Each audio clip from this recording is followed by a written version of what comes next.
Have you found yourself trying to hide your joy because you're unhappy with your teeth? Your smile is the first feature noticed in an interview, on a date, or in family photos. We want you to be able to shine bright as your best self, and our teeth whitening system is the perfect step toward restoring your confidence.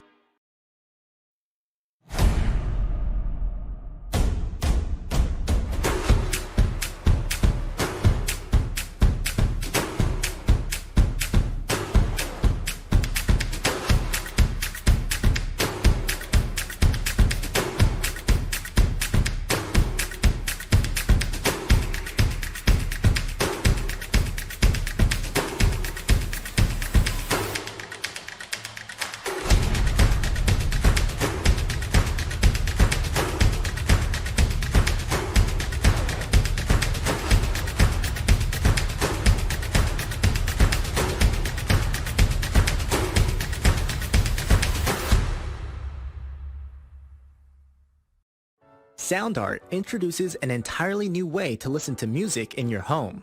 By combining the best of two products, a revolutionary high-fidelity, low-profile Bluetooth wireless speaker with beautiful artwork.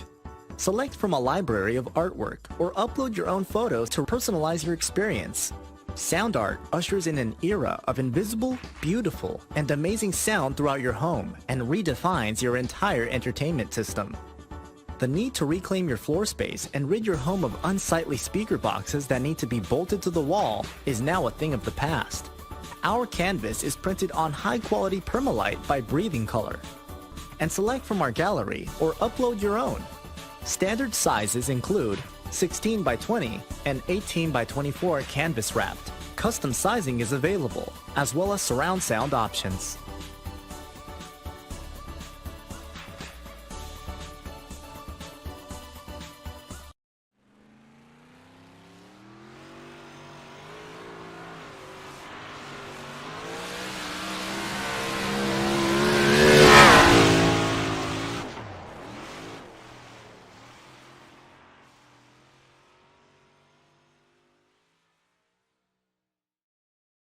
On this edition of Cars Tour Would You Rather, on a cross-country road trip, would you rather drive or be the passenger? Driver. I don't trust anybody else. Probably go with driver. Probably just because I like to be doing something. I know passenger, you kind of just like look at your phone and stuff, but definitely driver. I feel like I like to drive quite a bit. Driver first half, passenger second half. Just because. Probably the passenger. I like doing the navigation and I'm real good at being a DJ in the car, so that's probably where I would be. Driver. I like to be in control. Definitely driver, because I don't like riding unless I'm sleeping. Driver. I like to be in control of what I'm doing. I'd rather be the driver. I'd rather be the one in control. Definitely the driver. Specifically because I like to be in control of what I'm doing at all times. And mainly I just don't trust other people driving. The driver for sure. I'd like to drive. Passenger. I like to ride, I don't know. Sleep, maybe, who knows? Got to be the driver. I like to be in control.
Nestled at the eastern edge of the Austrian Alps, the Red Bull Ring sports one of Formula One's fastest, shortest, most exciting venues, also serving as a thrilling short track of sorts for GT racing throughout the years.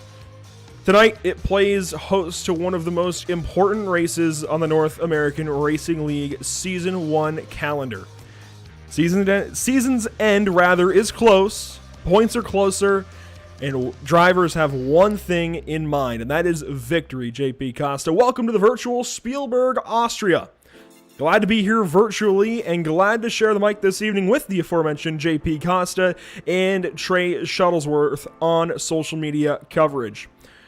Right, so it's round 7 of 8. Let's get right down to it. The Red Bull Ring has seen its fair share, its various forms throughout the years. And I've got to be honest, JP, I think this might be one of the best forms that this racetrack has taken over the course of time. You see, top right, a couple of fast facts for you, if you will. World record here set by Carlos Sainz in the Styrian Grand Prix last year in Formula 1 in a McLaren. That's actually kind of crazy that a McLaren went fastest, but also the GT3 world record set by Christian Engelhardt in 2017 in a Lamborghini Huracan GT3, which we have in the race this evening. Well, yeah, it's absolutely crazy that McLaren set a lap time. It's also crazy to see the disparity between the laps, 23 seconds quicker. And it's going to be interesting to see if the drivers here tonight are going to be able to get close to that lap time, because as you can see from the background, they do have an extra challenge. This track can be quite tricky as it is. No fast corners, the slow corners, all of them can catch some of the cars out that we have seen throughout the season. But the weather here tonight, ladies and gentlemen, well, it's going to provide us an interesting challenge. The good news is we don't have too many crazy corners like Eau Rouge or Blanchimont where visibility would be a serious issue. Of course, visibility will likely impact some situations this evening, but it's not going to be the biggest of problems for these drivers, especially when you get down to it. You're really looking only a few hundred feet ahead at any point in time, and we can see about a few hundred feet ahead. It's just kind of difficult to see. So you can see, firstly, the track map. Turn 1, Niki Lauda, it's very fast. It's really difficult. I don't really know how to explain turn 1 here. You do go uphill, which helps you in the braking zone, but then it feels like you can go so much faster into that little corner, JP, but you really cannot carry much speed through that apex. You've got to get down almost to first gear, probably second for these guys in these GT3 cars this evening. You head up the hill, up towards the mountains, which you can't see this evening, up towards Remus, turn number 3, before heading down a shorter straightaway to, I'm going to try here, Rauch, I don't know, I'm going to be honest, my Austrian, not very great. Rounding turn 4, 5, 6, you go downhill between 6 and 7, which has that very, very famous bull statue, Red Bull statue, of course, behind the grandstands in that little section. Turn 8 into 9, Rint, I'm guessing there for the pronunciation, and 10. What I will say about turn 10, and I was lapping earlier in a NASCAR Xfinity Series car, I know very different from a GT3 car, but that's just how I learned tracks. The point being, that is a corner where it looks a lot like turn 1, JP, but you can carry a lot of speed as long as you hit it just right. Yeah, exactly. One of those corners that, it looks deceiving. It looks like a 90-degree corner, but once you get to it, once you get really technical, you can really extend it. And obviously, gain or lose a lot of time, that could be one of the factors that's going to decide not only pole, but also obviously the victory later on. As you can see, the McLaren kicking up some dust, some grass. And, well, it's going to be an interesting challenge. Turns 1 and the last corner are pretty similar. The rest of the track, pretty different. And, well, I'm excited to see because it's quite different from Suzuka last week. Oh, incredibly different from Suzuka. Much longer course, a lot of sweeping, winding corners, a lot of flow there. There's some flow here, but certainly a lot of corners that I think catch you off guard. It's a fast, fun circuit, but it's pretty technical as well here at the Red Bull Ring. Thanks for joining us this evening on our Facebook, YouTube, Twitch, and Twitter platforms as we take a look now to our series standings following round 6 in Japan, where Matthew Dench captured victory in controversial fashion. You see, 3 wins now for the driver on top of the pro standings, only 5 points back to Jackson Rosende. And if you look over at the AM category, it's a very similar gap. 6 points from Benjamin to Scott. Meanwhile, both top 4s here at JP are separated by just 15 points. Yeah, it's extremely close, extremely close, but obviously, unlike the amateur class, the pro class only has seen 3 different winners. Obviously, the amateur class has seen 4, but the point standings are so close. Matthew Dench is really essentially coming with a comeback drive on this latter part of the championship, and Rosende is definitely going to have to turn up the game. if he wants a shot at that championship, and everything will start here, because after this one, it's only 2 rounds after this. And it's relatively reasonable to say that maybe Stu Leslie doesn't have a chance of getting up there for Joshua Benjamin for the championship, but what is reasonable to say is this is the best GT3 battle we've ever seen in the point standings on Pit Stop TV. This has been the best season of GT3 racing we've had yet. This is our first season with the North American Racing League, but this is the closest together we've ever seen points for GT3 cars going into the back end of a championship, the back quarter of a championship, and soon the back eighth next week at Donington. So things are very, very close. I mentioned next week at Donington. Let's take a look forward to our final race. You can see this is our schedule. I guess we're taking a look back and forward and at the present, because this is our season schedule for season number 1, and there's another season on the way. More on that later. But this is season number 1 of the North American Racing League. You can see how we've gotten here so far. Hockenheim Ring, Road Atlanta, Interlagos, Nürburgring, Mosport, Suzuka, this week at Red Bull Ring, and next week at Donington Park. 8 great racetracks and a lot of thrilling action in between. Yeah, I mean, this calendar has been absolutely amazing. I cannot wait to see what we're going to have for Season 2, because, I mean, to top this one off is going to be pretty difficult. Obviously, they do have a few tracks that we haven't really seen in our some of favorites. Obviously, we can mention Monza, Spa, all those tracks, but, I mean, this championship has been amazing and has suited these GT3 cars so well. You wouldn't even believe it. You know, obviously, we do have some tracks here that maybe, you know, you don't really think are going to be GT tracks like Mosport, but they have worked so well. I'm pretty sure the work is ongoing for Season 2, and I'm pretty sure it's going to be even better. Yeah, I've gotten a short little peek at the schedule for next season, at least in its current form, and things might still change, but I can tell you I'm excited for Season 2 coming up later this year. That's all we'll say about it for now. I do want to mention, of course, that we have cash days coming up for the North American Racing League. You do not want to miss that. That will be September 25th. We'll get the stream set up for that on YouTube here very soon in the coming days. But cash days at Long Beach, September 25th. And we'll have more on that, of course, next week at Donington. Qualifying is opening up. These drivers have 10 or so minutes to go, so we'll take a step aside momentarily, let some times come in, and talk to you some more about qualifying from Austria.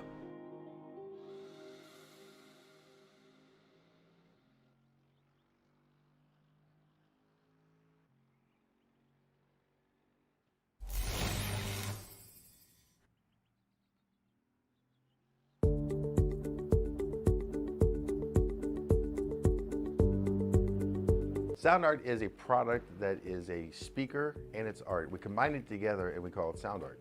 What makes it so unique that any picture can be your speaker? Sound Art gives you the high quality sound without the ugly speaker. This isn't a picture with a speaker, the picture is the speaker. Just imagine your wedding picture uploaded onto a canvas, and now it's speaking 10,000 tunes. I mean, it's a very cool concept. What we like so much about it that you can take anything that means something very special to you, upload it on the canvas, have it hanging up in your room, your balcony, wherever you want to put it, and now it's a speaker. I mean, how cool is that? It's something that we have that and no one has. No one has this product. It's just a great gift to give anybody. It's just a neat concept. Around here we say, art never sounded so good.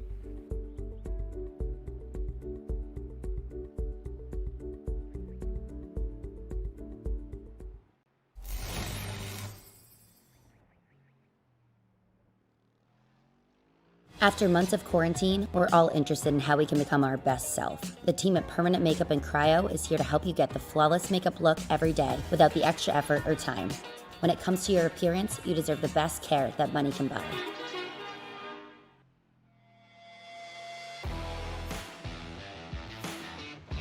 Welcome back to the virtual Red Bull Ring, newly added to iRacing as well, brand new to the iRacing.com platform. So glad to have it.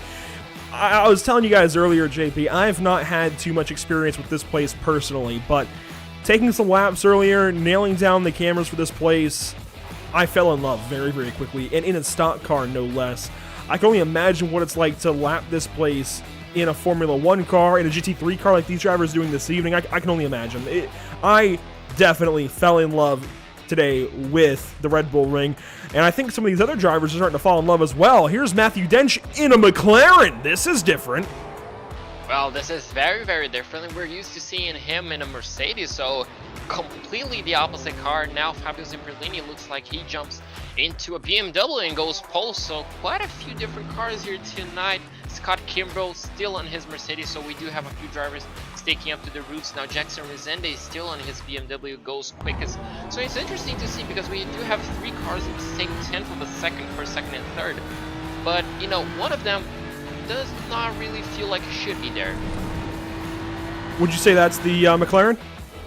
Yes, 100%. Well, I mean, the Macca, as I'm sure Matthew Dench calls it, being from Australia, is a pretty darn cool car. It's pretty sporty as well. It looks cool, it sounds cool, it's got the cool flames out the rear end, and it can certainly get around a fast, windy circuit like this. I wouldn't say windy necessarily, but technical. There's a lot of tight corners here. Turn 1, turn 3, turn 4, even turns 9 and 10, I would say, are pretty tight, where you've got to get the car to bite around a corner. The McLaren seems like the car to do that as we're on board now with Matthew Dench. He's going to come down to turn 9 into Rinth, and I think that's actually a pretty solid car choice for this place. Well, yes, but obviously we do have to remember these guys are running on stock setups, and the McLaren does have the tendency to kind of snap all of a sudden. Obviously, that's a characteristic of the car as he goes fast as well. I completely take back what I said. There we go. And you're completely right. But it's going to be interesting to see on the race, you know, with race conditions under pressure, if he's falling or, you know, if he's being followed by someone. If the car's going to snap at any point in one of those fast corners, as you mentioned, 6, 7, even that one, you know, the curb, you have to take that curb to go fast. We see that in F1 cars and now GT cars. It's going to be interesting to see if that car is going to be, you know, pointing at the right direction throughout the race. There are several new drivers in the bunch this evening. This is not one of them, but he's faster than one of them. In fact, well, faster than the rest that are in his category. Spencer Hewins, now 3-time consecutive race winner on the season. Joined us back at Nürburgring, then won at Canadian Tire and at Suzuka in the AM category. He's quickly contending for a championship. The drop week has been added to the standings. That's why he's suddenly in the battle, and I think he's got a serious run for the championship. He's only a little ways ahead of, though, one of our brand new drivers, Jose Antonio Ramos, and he's not the only one with a very similar name. I've got to find him if he is in the session this evening, but there's another Jose Ramos. It's kind of interesting that they have very, very similar names. I know in Spanish, the naming can be a little bit, you know, based off of fathers, of course, and I think that might be part of it for Jose Ramos and Jose Antonio Ramos. However, I'll stop butchering Spanish for a moment and tell you Matthew Dench is back across the line once more. Does not go any faster, but he is still on pole. Scott Reister's just gone through, and he puts the Team Empire Silver Machine in 6th overall. Spencer Hewins still holding a top 5 overall and the amateur pole. Another brand new driver to the series, JP, Bryce Rodriguez in the number 299. Well, it looks like some of those new drivers are doing quite fine. Obviously, Ramos is doing fantastically well, and Hewins as well on the amateur class. Now, Bryce is going to be interesting to see if he can get himself up there. Oh, unfortunately, just as I mentioned, that looks like me and my commentators' scores are on a point here back tonight. So if you missed it, well, it's back. And also another thing, it's interesting about this racetrack is that pit entry. That's going to be a big challenge to some of these drivers to get it nailed down on race, especially if you have someone extremely close to you following you. How's that for timing? Bruno Alcaraz pitting right when you bring it up. And Bruno Alcaraz has been adjusted on the ticker. You can see in 12th place he is now listed as a amateur driver in the 144, as an amateur driver, I should say. So pretty cool that we got that sorted out. Giuseppe Rivas working around in the Wahuka Racing number 271, and he's into 8th overall pretty quick. From the driver of the 271, Jackson Resende, I believe, has gone faster now than Zamperlini. He may have already been faster, but he's looking pretty solid in his position. And Jose Antonio Ramos Lopez, that's what it was. There's Jose Antonio Ramos Lopez and Jose Antonio Ramos. And Antonio Ramos Lopez, I promise a tongue twisting will end at some point, has just gone faster. Up into 4th overall, JP. Look at that. J. Lopez, 4th position. That's incredible. Not only that, I'm pretty sure he has the exact same time as Zamperlini. So, I mean, that is extremely impressive for someone, you know, to be joining those top 3 and obviously splitting up Scott Kimbrough in 5th place. Well, that's a qualifying to remember, especially under these conditions. So, it looks like maybe not seeing sometimes help some drivers because that was a fantastic lap. And Well, we're gonna see if Mike Braun can improve his lap time, because it looks like he's currently in 18th place. He is one of just 2 drivers still on the racetrack. The other one is pro driver Tyler Campbell. We've not seen much of this guy, but he is, of course, sporting the Race Pace Setups colors on his orange and blue number 233. Good to see him making a start here, and I think the Red Bull Ring is what's brought him out this evening. Certainly, he is a custom setup guy, an open setup guy. Of course, he builds setups, and he holds down the fort for Race Pace Setups, the official road setup provider of Pit Stop TV and Whiplash Racing. But these are fixed setups, and I still think he's just here to have fun. I really think that's what it is. He hasn't been here a whole lot this season. I'm not sure if availability has been a part of that, but it's cool to see Tyler here ahead of Cash Days, which I know his team, FTR Esports, has entered into. Well, I mean, if you want fun, the Red Bull Ring is a perfect racetrack for it. I mean, it's just short, I guess hectic you can call it, it's just challenging on itself, but it's so much fun, and I'm pretty sure he picked the right track to come by now. The question is, will he settle for a good lap time, or maybe he'll, I don't know, try a different challenge? We're gonna have to see. Looks like he will be going for last place, so might be a last to first challenge here, ladies and gentlemen. Not sure how that worked, but I mean, he's up for it. I think Tyler can handle it. We've seen him do some pretty incredible things. Looks like he wasn't going to come around and necessarily complete his lap time with any bit of speed, but he goes ahead, brings down the pit lane, and qualifying will stand as a wrap this afternoon.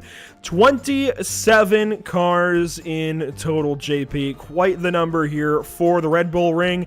Let's take a look at our starting lineup. On pole, it's going to be none other than Matthew Dench. Last time out, he won at Suzuka in almost last lap contact with the driver he's starting next to, Jackson Rosende. They'll hash things out on the first lap here at the Red Bull Ring. Starting third this evening, it's going to be Fabio Zamperlini, Jackson's teammate, in the 237, with Jose Antonio Ramos Lopez starting in fourth. Starting from fifth this evening, it's Scott Kimber on the 211. Spencer Hewins, the amateur pole sitter, starts from sixth overall. Starting in seventh position, it's going to be Scott Reister in the 242.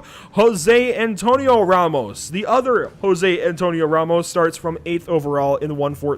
One in pro, one in AM. Starting from ninth this evening, it's going to be Giuseppe Rivas in the 271 with Josue Murado Manriquez, last week's Paint of the Week driver, starting from 10th. Starting off in 11th place, we do have Bryce Rodriguez in the 299 and Joshua Benjamin, the 178, in 12th place on his outside lane. Starting off in 13th place, we do have Rob Rodriguez in the 125, and on his outside, Bruno Alcaraz in 14th place. In 15th, we do have Blake Scott, and alongside him, John Sadlek in the 203 in 16th place. The 17th place will go to Carl Gross, and running off row number 9, we do have Mike Braun in the 107. And in the 10th row, we do have William Coffey and Mark Scott. You can see Mark Scott there. After success with a Lamborghini, switches over to a Mercedes. That should be the storyline of the evening. Flip back to row number 11. It's going to be Armando Bejaran on the right side, it looks like, with Sean Patterson over his left shoulder in the 154. Starting from the 23rd position, it's going to be William Valdez in the 128. Still in a Porsche, that's worth noting, alongside Clarence Rosa, who's starting from the 24th position. Starting 25th this evening at the Red Bull Ring, it's going to be Philip Ranieri with Tyler Campbell over his left shoulder, and starting shotgun on the entire field, and it's going to be Billy Bowerman. What a view it's going to be for him as everybody rolls off of the halfway starting grid, if you will, where everybody grids up and gets ready to go racing. Look at everybody roll off and away in front of Billy and getting ready to go for 50 minutes of action from the Red Bull Ring. You can see clearly a lot of fog. Let's talk about some of the weather here, JP. We come in pretty normal temperatures, but obviously the fog has been cranked to 100. Yeah, the fog is definitely going to be the biggest challenge, and the McLaren on pole, I mean, it's pretty much rocking the Stealth logo, but pretty much no headlights other than each and every single car, but looks like they're going for the green light. Already going green at the Red Bull Ring, 27 drivers, 50 minutes. The points battle is closing up, only 15 separate the top 4 in each class. Let's go racing in Austria. Resende takes the lead. The rest of the field trying to work through the first corner and onto this long straightaway and by the corner marshal for turn number 2. It is all Jackson Resende leading Matthew Dench in tow. He's got a draft. He's going side by side. Round the outside, he's going to try. Can he make it stick around the outside? No, it looks like he's going to be trying to go for a switchback. Looks like it does not quite work out, but look at that. We do have the 2 Kanani Sport drivers pretty much rocking first and third. Problems. Looks like the battles Blake Scott. are still. Oh, we do have a car turned around on turn 3. Looks like no contact. Looks like that car is clean. May have just been a slight touch on his back end, but unfortunately Blake Scott is going to have to do all again from the back after starting in 15th place.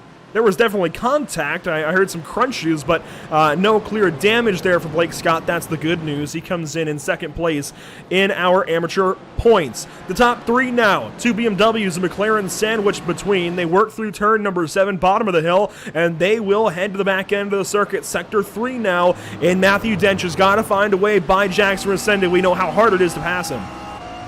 Yeah, it is extremely, extremely hard, and obviously he cannot, stay back, essentially. He cannot hold back because Jackson's teammate is right behind him, and, well, as soon as he holds back, even at slight touch, I'm pretty sure that other BMW is going to be ready to pounce at any time, but what a start from Resende. I mean, that BMW essentially just shot up. I'm not pretty sure if it has an advantage on the straight line speed, but it certainly looked like it. Look at the rest of the field coming by the grandstands. There isn't much these grandstands can see anyways, but they see everybody working through the fog and completing lap number 1 down through. Already almost a turn 2, it looks like, for the race leaders. Resende leading Dench and Zamperlini. Dench is going to take another shot to the outside, another look to the outside of turn 3, and cuts back in, and there might have been a little bump to the rear end from Zamperlini. Zamperlini certainly all over the driver of the 283.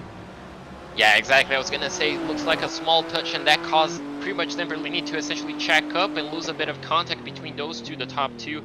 But it looks like the battle is going to be on, as we're used to, for the lead between these two. Now, the question is, where's the McLaren faster and where's the BMW faster? Because I'm pretty sure you want to be the faster car in a straight line speed, at least on a circle like this.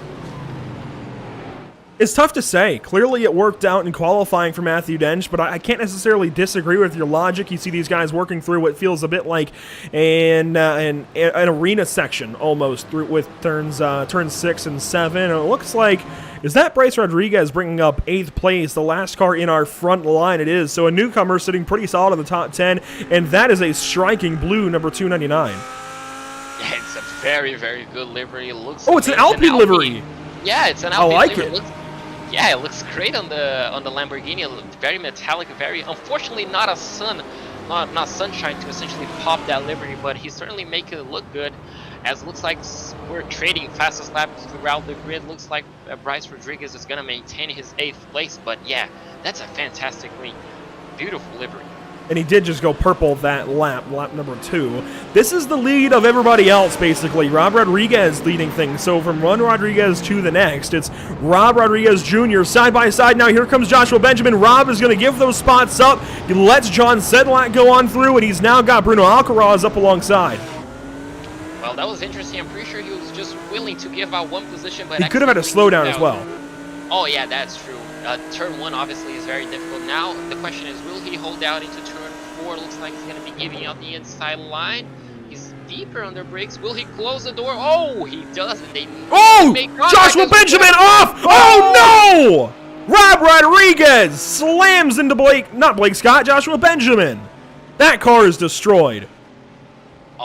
Both cars are going to be destroyed, unfortunately, after that. We pretty much saw that instant happening live at slow motion as the Lamborghini unfortunately just caught the slide and overcorrected. As you can see, both Lamborghinis essentially destroyed. And well, that's an unfortunate start of the race for both drivers. That's a really unfortunate start to things. Lap number 3 and big contact for these guys.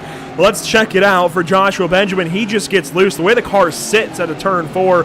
And this is sometimes the problem with thick setups. It's really tough to tune the shocks, and you can see it just leaned over, rotated, didn't want to unload that left rear, and it just continued to rotate. He overcorrected when he got into the grass, came back across, and collected Rob. And obviously one of the disadvantages of a GT3 car is you have absolutely no ABS unless you have a button to turn it off. With a GT car, obviously you could just lock up the tires and essentially just kid on all 4 of them and obviously not collect anybody, but unfortunately a small incident, no fault to any driver, but obviously 2 races essentially down the drain. And to be clear, I know what you're saying. You kind of said it in the wrong way. So GT3 cars have full ABS, basically, and you can fine-tune that adjustment a little bit. I don't recall, actually. You might know a little better than myself, actually, on this one. I don't recall if you can adjust that anymore, or if you can at all with fixed setups. I believe that's something that iRacing has opened up on, to adjust ABS, but I could be wrong on that. If not, that means these guys are locked with whatever ABS values are in the default setup, or the setup with, medium downforce, high downforce, whatever it may be. So these drivers may be locked into a value of, say 7, something that's middle of the road, and basically that just fine-tunes how much the ABS system kicks in to keep the wheels from locking. ABS standing for, I gotta think about this actually. It's not a brake locking. Yeah, it's basically ABS keeps brakes from locking. It keeps the wheels from locking up under braking. I forget what it actually stands for, but as we complete lap number 4 there, we go into lap 5, those numbers can change the sensitivity and what the car does. It's a lot to get into, but point being, I don't believe they have that system, if I remember correctly, at least the adjustment there. And they can't turn it off. So you're right. It's not like a GTE car or an LMP car or anything like that where you can just stop on the brakes, skid. Even a stock car, you can do that. In a GT3 car, the ABS system kicks in and continues those wheels to spin, and it's not even spinning, it's turning, obviously, and you just can't get a hold of the race car. Yeah, exactly. You just maintain the momentum that essentially the front of the car is pointing. So if you're skidding towards a barrier, I mean, you're not going to stop it, unfortunately. And that's essentially what we saw. He was probably pressing on the brakes, trying to get the car to stop. And obviously, the ABS was kicking in, not allowing the wheels to lock, and the car just kept going with the momentum. Obviously, the car's going well over 100 miles an hour at that point, probably. And, well, just came back on the circuit and unfortunately collected another driver. As we mentioned, no fault to either one of them, just wrong place at the wrong time, but it's sad to see. So lap 5 underway, and it's almost over. That's how quickly things wrap up, lap after lap after lap at the Red Bull Ring. Already, there it is, turn number 10, and that is lap 5 over for these drivers. Jackson Resende comes across the line, continues to lead. Not even 8 minutes into this race, laps are clicking off at 1:30, so not quite world record times, but still pretty quick. Resende goes purple. Yeah, 1.6 seconds, 1.8 seconds still off of the world record time. That was set actually by the Lamborghini Huracan, so, interesting to see how in real life it kind of shapes, not exactly carbon copy to iRacing, but looks like we do have a battle. William Valdez, is he looking down the inside of the BMW? Not quite. Turn 1 is extremely difficult, as you mentioned, and on that track walk, essentially, it's a 90-degree corner. It's extremely difficult to get it right.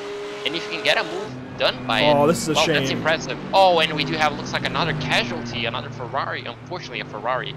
Yeah, it's Jose Murata Manriquez, somebody we've really grown to like the last few weeks. This is a shame. The Studio KO driver has been KO'd, and it looks like he'll, of course, get his fast repair, but that's not good. That's not what you want to see for Josue. We'll go back and try and check on what happens to the driver of the 156 with HobbyShop.mx on the side of the car. This is what goes on for Josue. This is down at a turn 7 where he's going to have the problem. He's behind the 205 car. I believe that's Armando Bejaran, and he just gets around, just gets loose into braking, and oh my goodness! Who was that? Oh, looks like another Mercedes. Looks like Manriquez just unfortunately. Oh my God! Does he get collected? I guess just a bit of neck hold, but that was extremely lucky for Mike Braun to not get essentially T-bone at that point in time on the exit of turn 7, between turn 7 and 8. But it looks like Manriquez unfortunately just dabbed the brakes a bit too hard. Maybe the brake balance wasn't quite right, and well, the back end just snapped. But wow, unfortunately for both drivers, again, one casualty taking out both drivers. Looks like they're both back on the racetrack, but the pit window was definitely not open by it, so I'm pretty sure they're going to go back to the pit lane to get more fuel at the end of the race. Yeah, they will have to pit again, which is a big problem for them. You can see Dench keeps looking to the outside into these heavy braking zones, and it continues to be turn 3 where he looks out there as well. And that's just Jackson Rosende successfully defending the corner. Now, we saw these two drivers have an incident at Suzuka last time out into the Casio Triangle when we saw Matthew Dench was trying corner after corner to try and take position on Jackson, and there were a couple of late moves. I'm just going to be completely honest with you. Jackson was doing a great job of defending, but a couple of his moves to defend those positions, well, that one position, were a bit late, and one did result in contact, and ultimately led to Jackson Resende having a pass-through penalty, losing the race, and Matthew Dench winning. The defense so far today, much higher quality from Jackson Resende. This might be one where you just simply cannot pass a 225 car. Yeah, exactly. We saw him doing since lap 1, essentially just covering the inside line of turns 3, since, way back into the straight line, just to make sure that they're just not going to have even a slight possibility to go down the inside like he did at Suzuka. So he's defending quite early, probably learned from his mistake back in Suzuka. So he's going quite early defensive, and well, as long as he has that inside line, well, he may be just golden to essentially just keep that position, because it's really, really difficult to go around the outside, especially at turn 3 with GT cars. And well, Ewens just had the fastest lap of the race, so we do have a few drivers on the move here. The times are dropping. How about this? Bottom left of your screen, you'll notice as, ooh, that's rather loud going over the curbs. Spencer Hewins, previous lap and fast lap are the same, a 1:30.096. That's pretty fast. In fact, that is faster than any other fast lap time by, it looks like, almost 2/10. I mean, that is bloody fast for the 197 car. There's no other way to put that. Spencer Hewins is on the move right now. Yeah, exactly. He's on the move. He's definitely being held up at least a slight bit by the car ahead of him. But I mean, if he's on clear air, he has the pace. That was 2/10 quicker even than Jackson Resende. So, well, we might see, it looks like a Lamborghini, if I'm not mistaken, on the move soon. As looks like the top 4 now are closer than ever, as Kimbrough now has approached essentially this battle, as looks like Zamperlini might be losing just a bit of touch to Matthew Dench, and that's going to allow Kimbrough to essentially get close to him. And well, we're going to be seeing if the Mercedes has enough horsepower to get in front of that BMW, at least on a straight line. We might have a move here to turn 1. This is the closest that I've seen Matthew Dench so far. We could have a move. Yeah, here he goes, up the inside, looking anyways, thinks better of it. So certainly understanding that he's got a lot of racing to go here, Matthew Dench does. Still over 37 minutes, and we're already on to lap number 9. So the laps are going to go by quickly. There will be a lot of them, but there's still plenty of racing for these drivers to make those moves. There's no need to yet. From one of the blimp cams, can you tell? Those 2 little white lights, if you can see, those are actually the tailpipe fumes out of the McLaren. That's the only reason I know where these cars are. I was gonna guess those were the BMW front lights, so I was completely wrong. So even though the McLaren does not have essentially front headlights, well, we can spot it from the back. At least that's cool. And well, Matthew Dench, now it's gonna be interesting to see if he can hold out Zamperlini, because that move that he tried to do on Resende nearly cost him the position. Obviously, he had to kind of back off from the move and allowed Zamperlini to get close. But well, it's going to be interesting to see if Resende has a plan essentially to, I guess, help his teammate in some sort to get past Dench and essentially run a 1-2. But his teammate obviously right now has to worry about Scott Kimbrough right behind him. JP, you already made this joke to me earlier, but does this remind you of any Grand Prix recently, as Matthew Dench looks to the outside of turn 9, into the braking zone challenges, can't find anything there. Maybe a crossover to turn 10, no, they stay in a line. But does this remind you of a Grand Prix recently, where you just can't see from any large distance? And even if you can see the cars around you, this does add a bit to the mental toll. That's a move. Matthew Dench into the braking zone. He keeps teasing us. Actually, that time he gets there at the apex, and that makes Resende go around the outside a little bit. That compromises the run for Resende. That might be, it's not enough to take the position yet, but that might be enough to at least confuse Resende, get in his head a little bit, and force him to make a mistake. Yeah, exactly. That certainly caught him off guard. Will he? Oh, looks like we do have a little bit of a Nico Rosberg and Lewis Hamilton in 2016. But looks like they both make it through, no damage done to each car. And I know which Grand Prix you're thinking about, but it's not the Belgian Grand Prix, because they actually didn't race. It's the 2016 Brazilian Grand Prix. They actually raced there. But looks like Matthew Dench is going to try to go around the outside of turn 4. Can he actually get that move done? No, he can't. But look at Zamperlini right now. Can he get enough of a run to kind of stick it on the inside of turn 6? He's going to try to. No, not quite. So the racing is getting a bit tougher between those two. And that's going to be helping out those two behind him. So the McLaren seems to be stronger, at least on this part of the race, on this actually sequence of the race. I'm not pretty sure if the tires are not overheating. The BMW is struggling a bit with the tires, but Matthew Dench is turning up the heat. And that exit out of turn 4 felt a little bit like Kimi Räikkönen and, I gotta think, Kimi Räikkönen and, why can't I think of it? Sebastian Vettel, that's who. Felt like those two there earlier this season is, oh my goodness, right on the apex of the corners, throwing up some dirt on the exit as well. But, I mean, quite honestly, if I was Matthew Dench, I would not have lifted for Resende there. I think he had clearly established position, and Resende kind of came over and just said, you're going to move or we're going to crash. And I'm not saying anything bad here about Jackson Resende and the way he made that move. I mean, he is the leader. He's claiming position. But I think if I was Dench, I would have stayed there. And if you're going to come over, you're going to come over. That's, I guess, the mentality of another Brazilian driver, Ayrton Senna. Martin Brundle, once said that, Ayrton sometimes put you in a position that if you don't back off, you essentially are going to crash. That's something we're seeing from Senna. At least we saw that time, in the exit of turn 4. Look at how deep the McLaren is going on the braking. He's definitely braver on the braking than the BMW, so if he can sneak up on the inside, he'll definitely have that move done. But obviously, if Dench keeps his nose in and unfortunately, let's say, has an incident with Resende, he might obviously get past Resende, but could lose another 2 positions. So that, all that thought has to go into his head other than like, well, is it worth getting the lead but losing 2 positions and then, having a damaged car? So everything has to go through his mind to make that position work. But, I mean, with the confidence that he's showing on the braking, it's just a matter of time now. While those guys battle up front, we'll flash back quickly to Jose Antonio Ramos Lopez, brand new to the series, and Spencer Hewins, amateur race leader. You can see Hewins listed on our ticker in 7th position overall.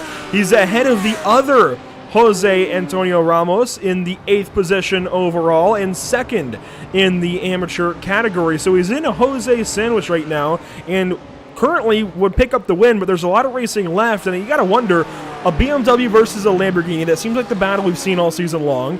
And as the run goes on, do you think we're going to see, it's actually Matthew Dench has got the race lead, maybe. He nosed ahead into turn 3 and had it for a moment. At apex, Jackson Resende reclaimed it.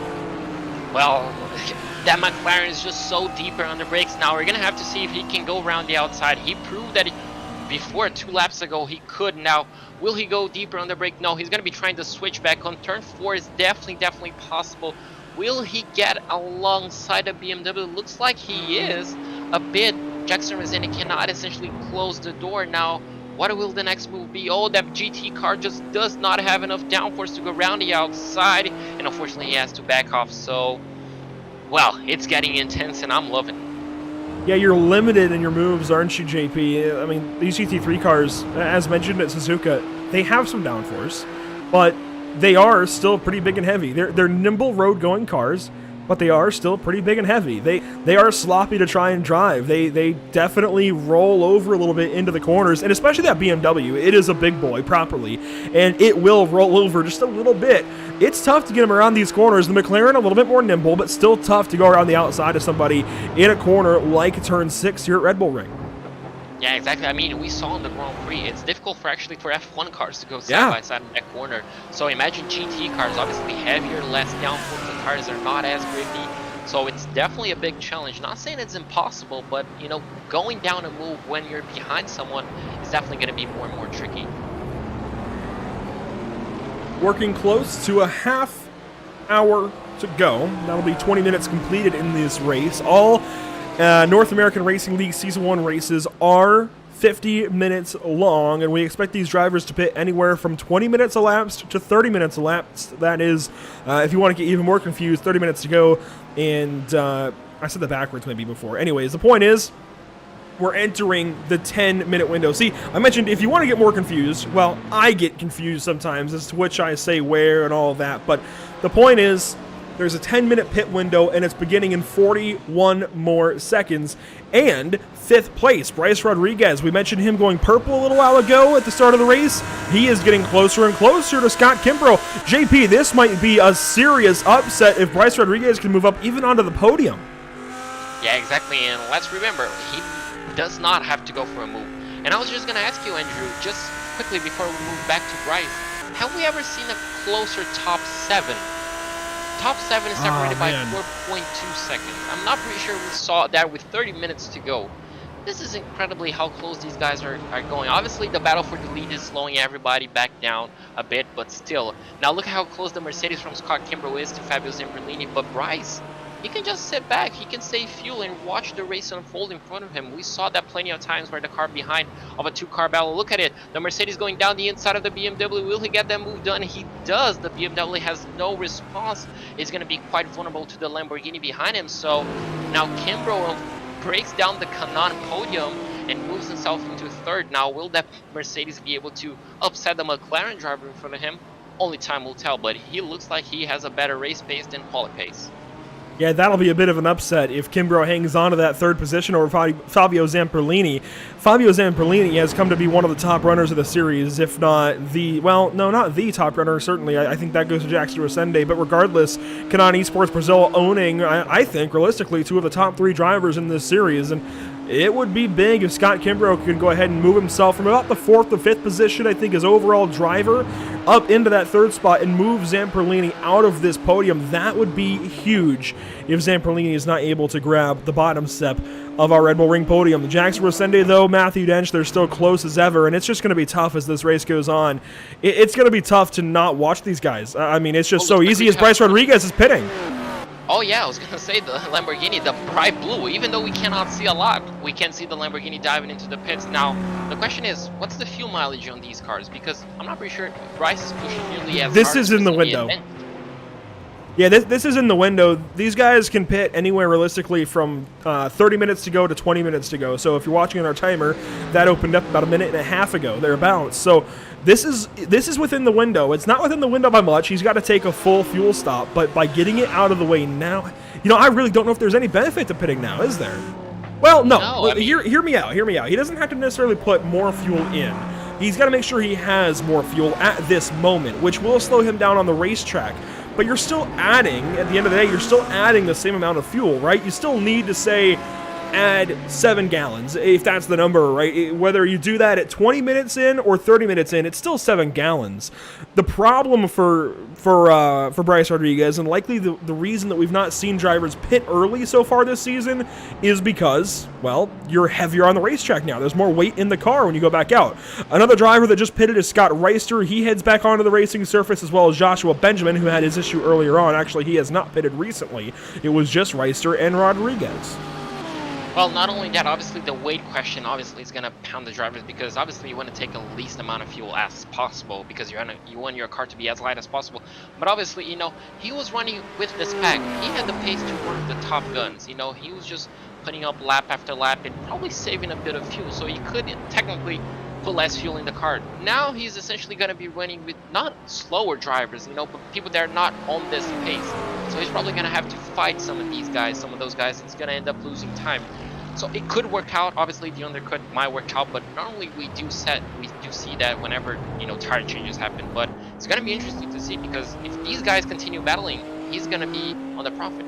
Well, consider the fact that he was not initially behind the top 4. He was much further back, and because of the way these guys have been racing, he was able to drive up to them and wasn't even putting down world record lap times or anything. He was just driving up to them, being consistent, and being able to capitalize when these two got side by side. So if he does pit now and avoid running slower behind these guys while they battle, that could be a win, potentially, for at least a win in terms of gaining lap time.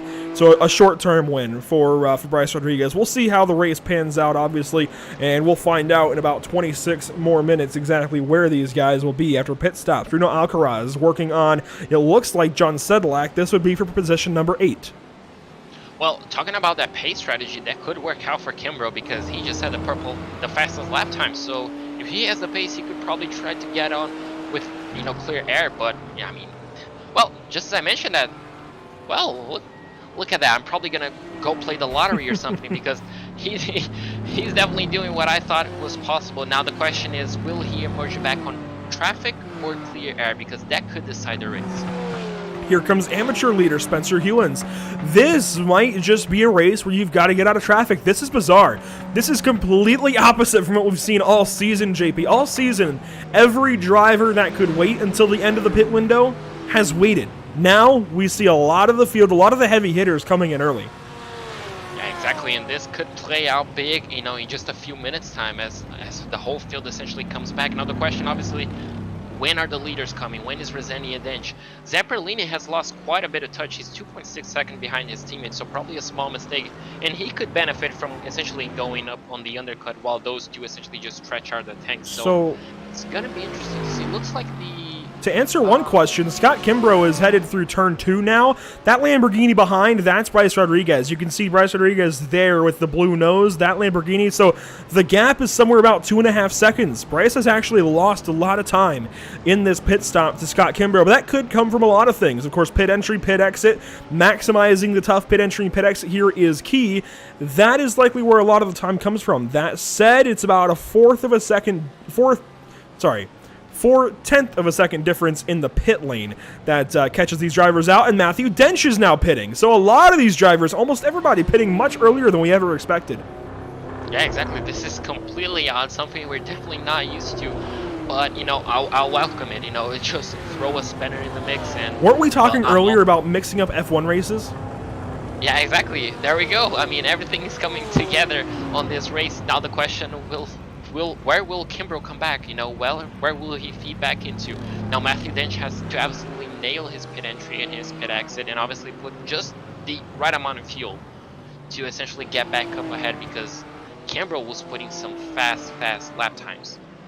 Now, in all of this, with strategies rearing heads, Mark Scott has worked into the top 10, at least temporarily, and is working on Armando Bejarano ahead. You saw a momentary side-by-side, there we go, as Tyler Campbell goes by Mike Braun, it looks like. Tyler Campbell has also worked into the top 10 temporarily, with everybody pitting at this moment, so move Tyler Campbell up quite a ways, and he's just moved up in general, JP. Tyler Campbell is up to probably around the 15th position with pit stops cycled out. I think that's where he should work out. So the FTR Esports 233 is certainly on the move. We talked about the potential last to first challenge for Tyler.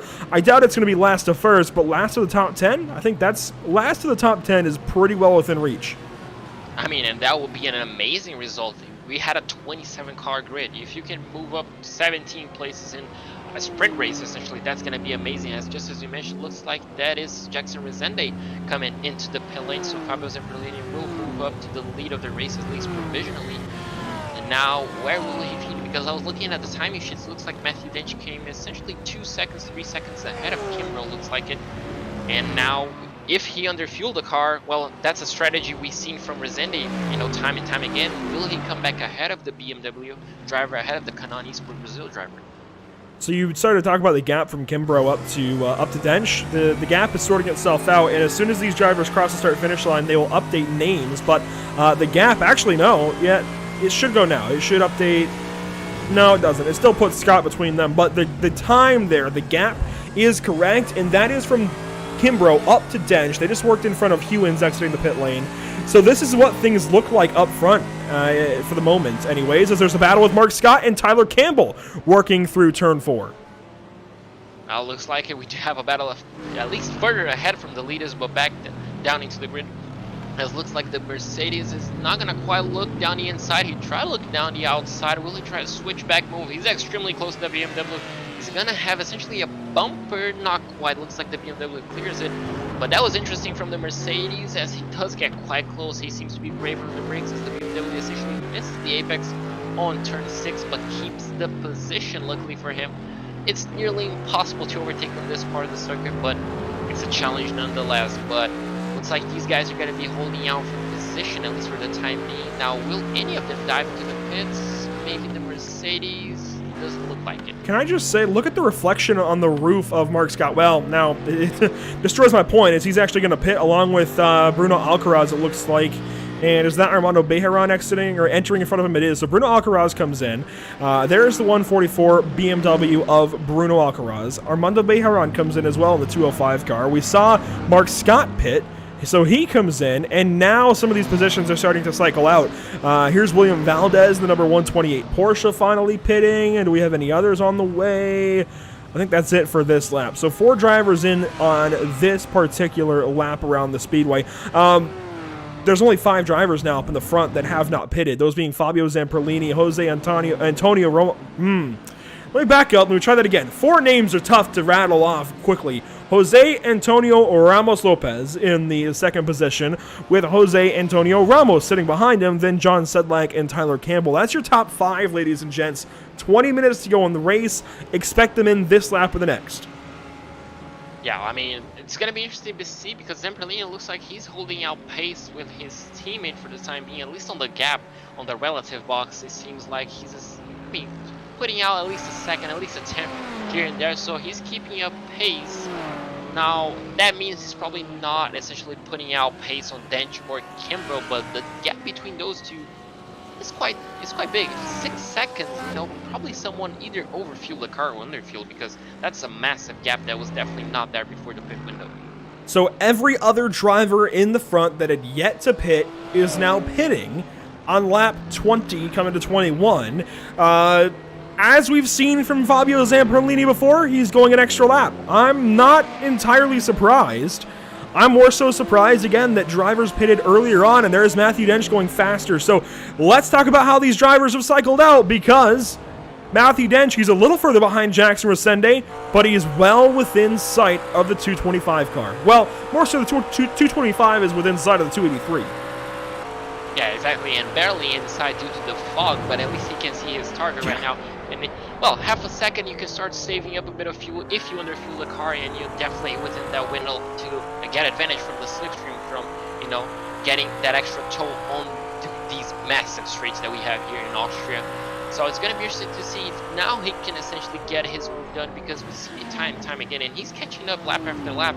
So maybe Resende did his tactical strategy of just underfueling the car. Looks like now Fabio Zamperlini gets down into the pit. Now, that's going to be interesting to see, because he was behind Dench for the whole first stint, so he may have saved up a bit of fuel. So let's keep an eye out for him.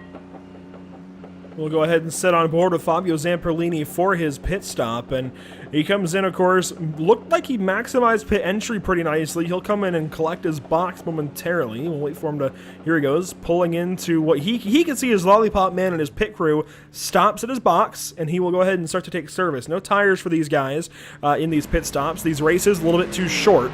Only 50 minutes. These tires can usually be double stinted to 2 hours, at least 90 minutes, depending on the race. Fabio Zamperlini pulls out in a way, so the time in the box is enough to hand the lead back over to Resende, and by a lot. The time in the box, much longer. Over 1 second longer, and he collects the wall on exit as well. That's a problem for Fabio Zamperlini. The good news, he's still in third. Where is Scott Kimbrough? There he is behind. Over 2 seconds for third. Scott Kimbrough may not have a chance at a podium, but it's these guys up ahead, very slow into turn 3. Matthew Dench only a half second back. Now, looks like the battle for the third might be just gone, but the battle for first is definitely very much alive, as the McLaren driver is still not giving up. I'm pretty sure he was 2 seconds behind after they came out of the pits, so I mean, we're going to be seeing another Titanic battle between these two. I'm definitely ready. Titanic battle? You're ready. I like that.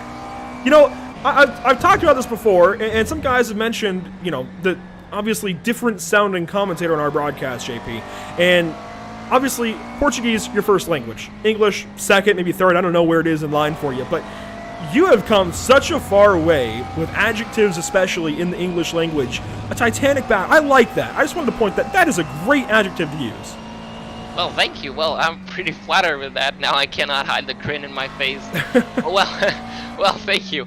And, well, now we're going to see, looks like the Titanic battle is gonna evolve due to that lapped car, essentially on turn 10. Looks like he might just get out of the way, maybe getting things a little bit difficult, but yeah, he does get out of the way. But now the McLaren driver, I mean, he was braver on the brakes. Matthew Dench is extremely brave on the braking compared to the BMW driver, as we do have someone spun around on the exit of turn 1. I'm not pretty sure who that was, but look at this. Look at the run he's getting. I'm pretty sure Resende is going to go defensive. Now, will Dench be braver on the brakes on the outside? He is. Not quite. He's not quite. Oh, he just tries to get the switch back, but unfortunately hits the sausage curb, and that's going to kill a bit of his momentum. So nose to tail. This is the battle for the race win and likely the points lead. 6 points apart, was it? 8 points apart coming into this evening? Something of the sort. And Matthew Dench is there. I think this McLaren might be just a little bit faster. As Trey Shuttlesworth put it on social media earlier, visibility at a minimum, intensity at a maximum as we enter the final 15 minutes from the Red Bull Ring.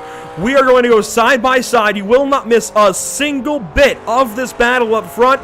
Don't go anywhere. Everything else is on the way.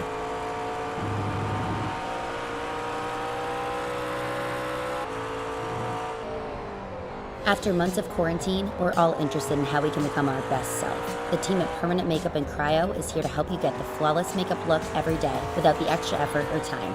When it comes to your appearance, you deserve the best care that money can buy.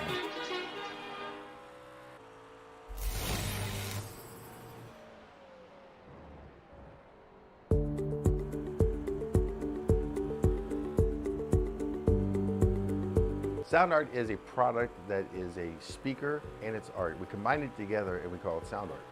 What makes it so unique that any picture can be your speaker? Sound Art gives you the high quality sound without the ugly speaker. This isn't a picture with a speaker, the picture is the speaker. Just imagine your wedding picture uploaded onto a canvas and now it's speaking 10,000 tunes. I mean, it's a very cool concept. What we like so much about it that you can take anything that means something very special to you, upload it on the canvas, have it hanging up in your room, your balcony, wherever you want to put it, and now it's a speaker. I mean, how cool is that? It's something that we have that and no one has. No one has this product. It's just a great gift to give anybody. It's just a neat concept. Around here we say, art never sounded so good.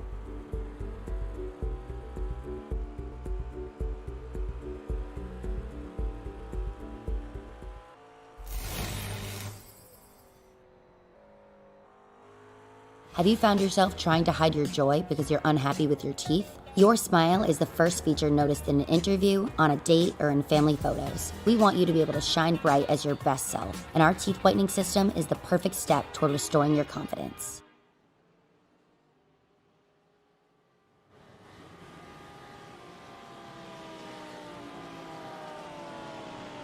Right back to it then, as we get right back to action.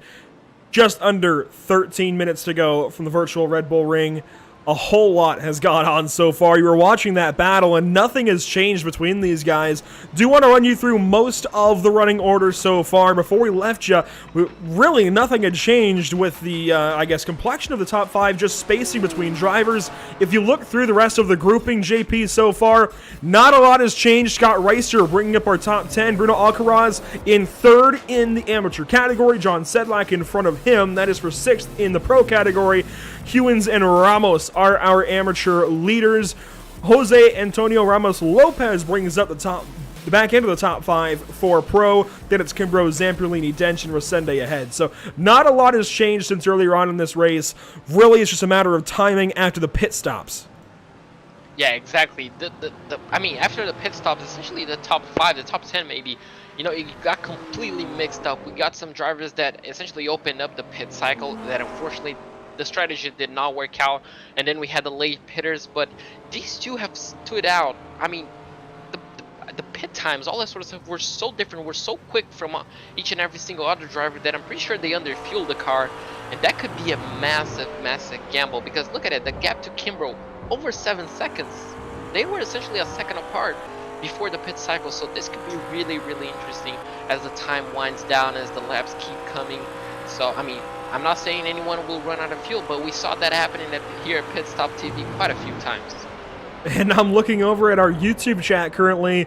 Laura Estima is certainly cheering on one of her drivers. Now, I gotta be honest with you guys. We've got some new drivers in here. I don't know who Tonito is, but she says, I say T, I say O, I say N, I say I say T, I say O, Tonito. I love that. That's great.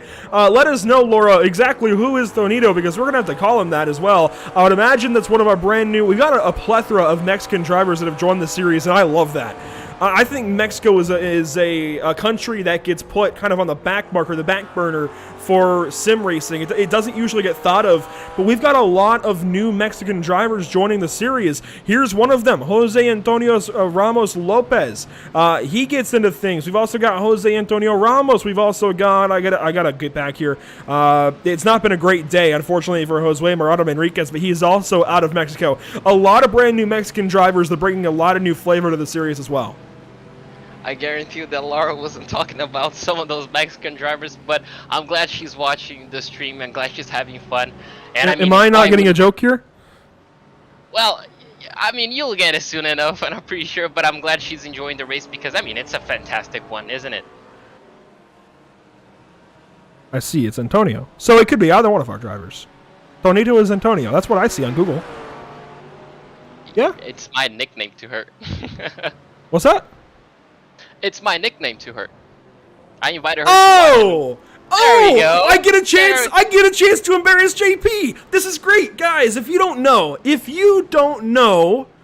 JP Costa has got a new girlfriend. This is awesome. There you go. This is awesome.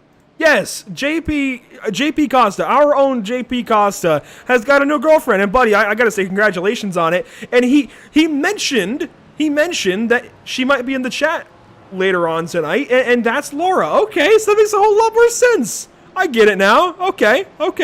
We'll get back to racing action here, though, as the front has not changed at all. In fact, these leaders are staying pretty well apart from one another. I do want to quickly go back to some of these other battles throughout the pack, and it looks like Armando Bejaran is working on Tyler Campbell. I gotta say, this is not a battle that I predicted. Yeah, exactly. It looks like we're just so tied up on the lead battle that we kind of forgot. Not forgot, but, you know, it just kind of went backtracking on some of these guys. But I'm pretty sure this battle is just as alive as it was. I mean, this is battle for 11th place, if I'm not wrong. Yes, it is. So, I mean, Tyler Campbell is doing a fantastic race. Now he's going to have to defend, so probably switching up to the defensive mode after being on the attack mode essentially throughout the race for 42 minutes at this time. So this is amazing to see, and well, it's going to be interesting to see if he can defend as well as he can attack, because, I mean, 15 positions later, 16 positions later, will he defend as well as he does attacking? Another battle through this field. It's Mark Scott and William Valdez battling for 14th and 15th. Mark Scott in 14th, of course. He's leading, if you will. William Valdez around the track. I'm going to be honest, I don't know where they are on the racetrack. This is at a turn 9, I believe. So they're wrapping up a lap, and they will move on to lap 28, it looks like, for the back. There are 19 of our 27 drivers still on the lead lap, the last of those being Philip Ranieri in the 108 car. Here he is working at a turn number 7, now turn 8. So if you look back to our race leader, let's see, is he in view here? He's not. How about that? Jackson Rosende is much further back down the road. Here he is now leaving turn 7. So you know what? Philip Ranieri might just be able to hang on to the lead lap. Yeah, exactly. It depends how hard these guys go, and obviously if they do have the fuel, but, you know, if they keep battling, if they keep putting each other under pressure, essentially going side by side through corners, that's definitely going to help Ranieri to keep himself on the lead lap, and I'm pretty sure he does want to be on the lead lap because everybody wants to drive at least one more lap of the Red Bull Ring. But now cutting back here, Matthew Dench, closer. He does not go for a move, interestingly enough. You know, if it was me on that position, I would probably go for that move, but luckily I'm up here on the commentary booth, so I can just keep talking about how I would do things. But, I mean, it's just getting closer and closer, isn't it? Yeah, and at some point, it's going to feel a lot like Suzuka a week ago, where eventually Matthew is going to have to challenge for this race win. And he comes in. Let's go ahead and cover it real quick once again.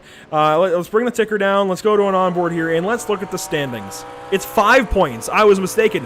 Only 5 points between Dench and Rosende. I believe it's about 1 point per position. I know it's not exactly that, but it's around that, 1 point per position.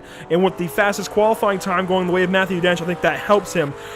Matthew might be able to sit behind him and hold the points gap as is into this evening, but he doesn't want to do that. He needs to get himself some gap in case things go awry next week at Donington.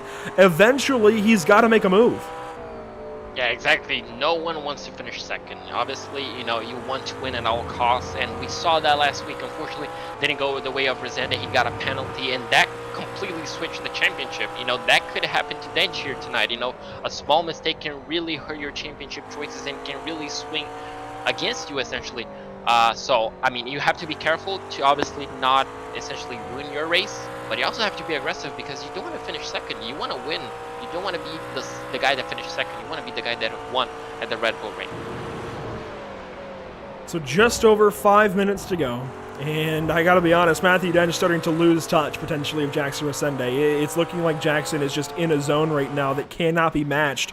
He's starting to eke out a gap, and last week at Suzuka, it was much the opposite, where he had a bit of a gap and kind of walked into the lead in a couple of different ways, gave it up a couple of different ways, and I think had a couple of mistakes, and Matthew Dench was able to just walk up to him and fight for the race win, eventually contact out of 130R and into Casio Triangle, and well, Jackson Rosende lost the race win because of it, this time much more well composed.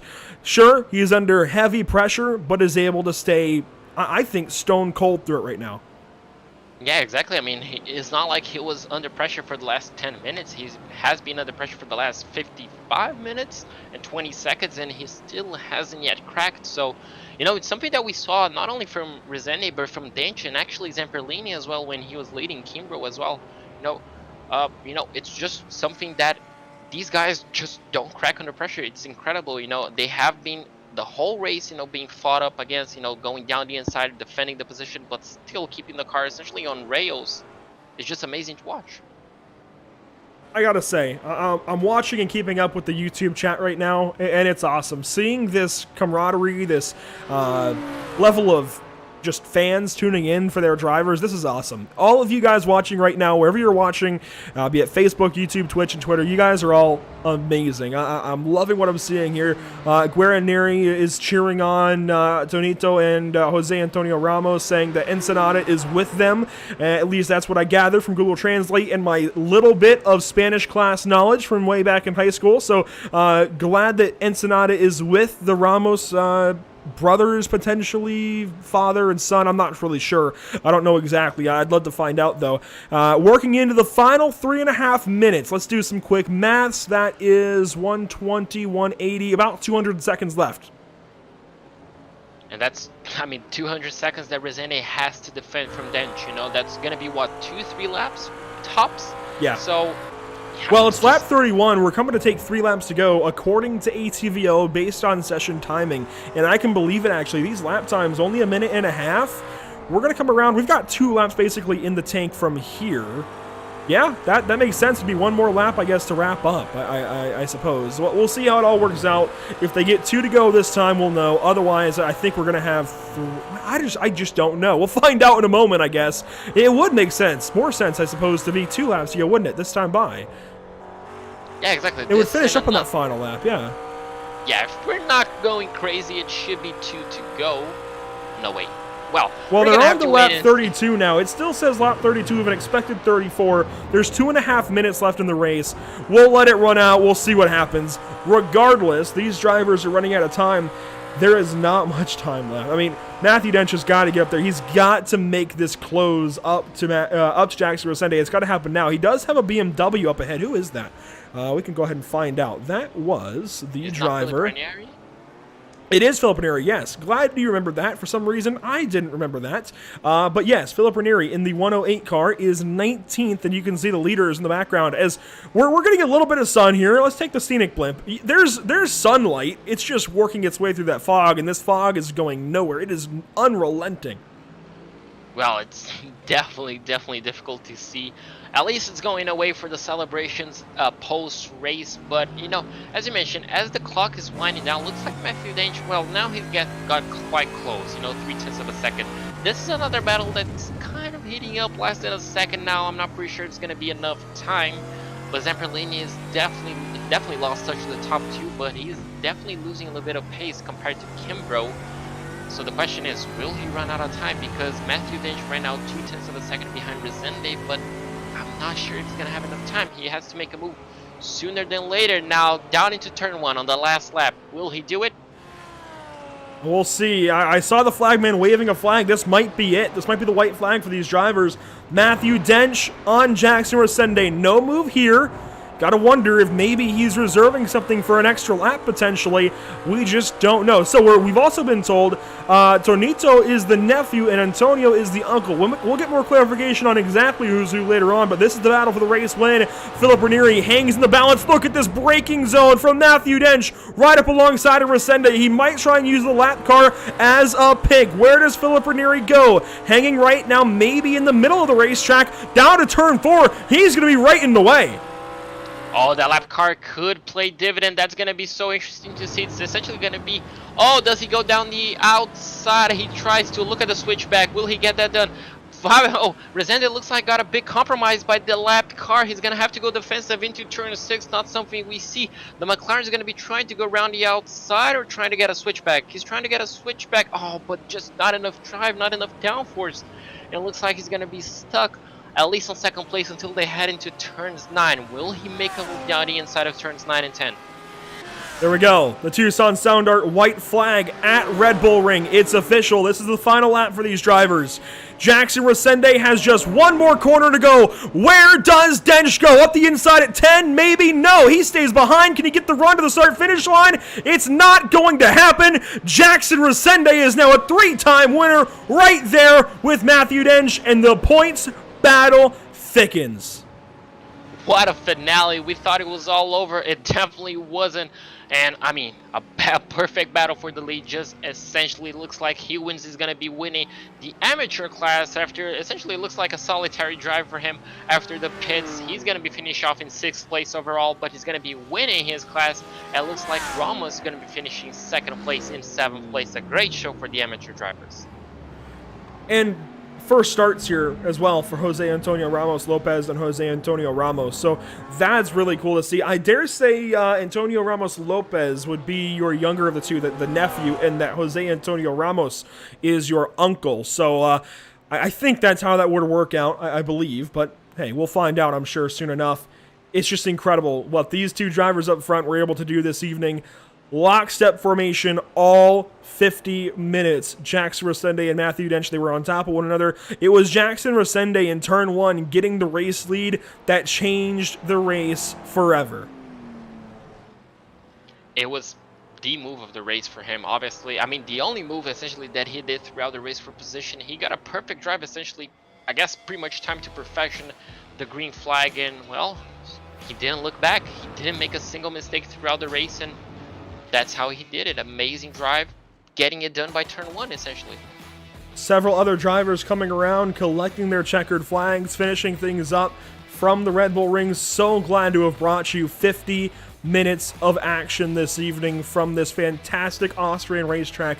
I mentioned earlier, JP, I don't have much personal experience with this place. I fell in love with it in practice and setting up cameras here, and this race made it all that much more worth it. What a race this evening.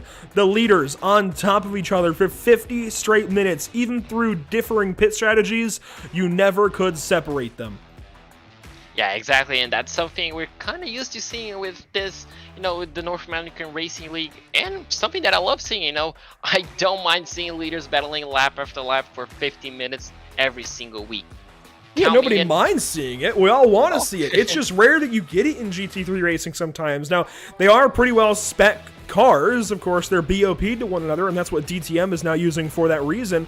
But it's just incredible when you're able to capture fire in a bottle like this. And Scott Reister, everybody else here at the North American Racing League has done a great job of capturing this fire in a bottle. And let's go ahead and use this moment to shout out our partners here with the North American Racing League that make this all possible, because, ladies and gents, there's a good few of them. A lot of people make a lot of things happen, and they really do bear a lot of the load. Of course, RaceLab, which helps you to improve your driving skills with modern overlays, race statistics, and native VR integration. You can get the best out of iRacing. Start using it now for free at racelab.app. Let's also mention JS Consulting, which provides custom website and app development, including iRacing League website design and hosting. Find JS Consulting at johnsedlak.com. And of course, Tam Liveries offers custom packages for some of the best livery designs in iRacing. Used by pros and amateurs, you will definitely look good on the track. Post-race coverage from Red Bull Ring now on the way. Don't go anywhere. Post-race interviews after this.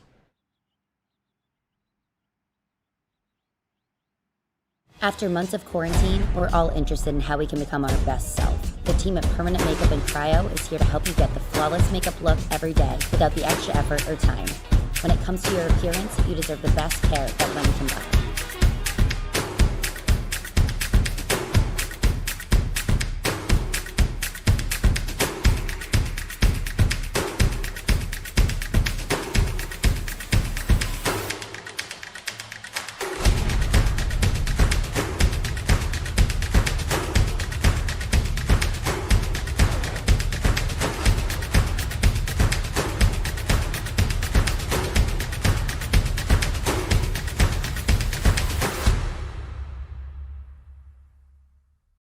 Sound Art introduces an entirely new way to listen to music in your home.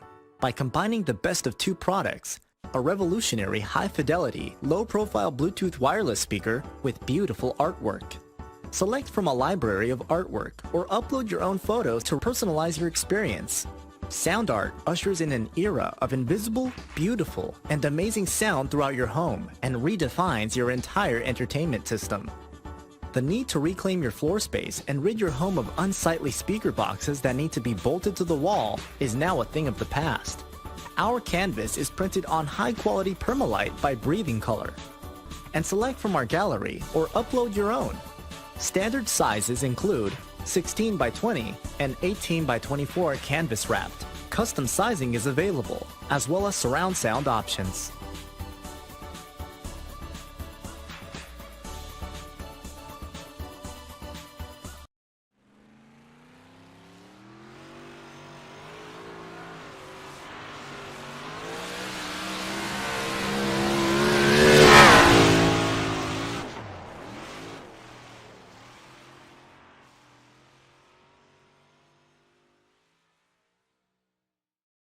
Have you found yourself trying to hide your joy because you're unhappy with your teeth? Your smile is the first feature noticed in an interview, on a date, or in family photos. We want you to be able to shine bright as your best self, and our teeth whitening system is the perfect step toward restoring your confidence.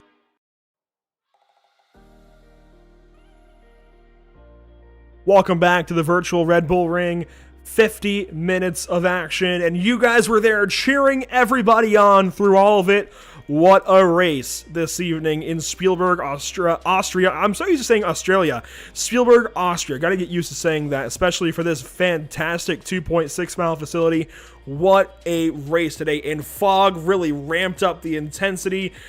You know what? We'll go back to that line that Trey Shuttlesworth put on our social media a little while ago. Visibility at a minimum, intensity at a maximum, and it was this man, Jackson Rosende, walking through all of it. Didn't matter that he couldn't see a darn thing out of his windshield because he saw a McLaren closing in the rearview mirror and he knew he had to go fast. JP, I'll turn it over to you with our race winner.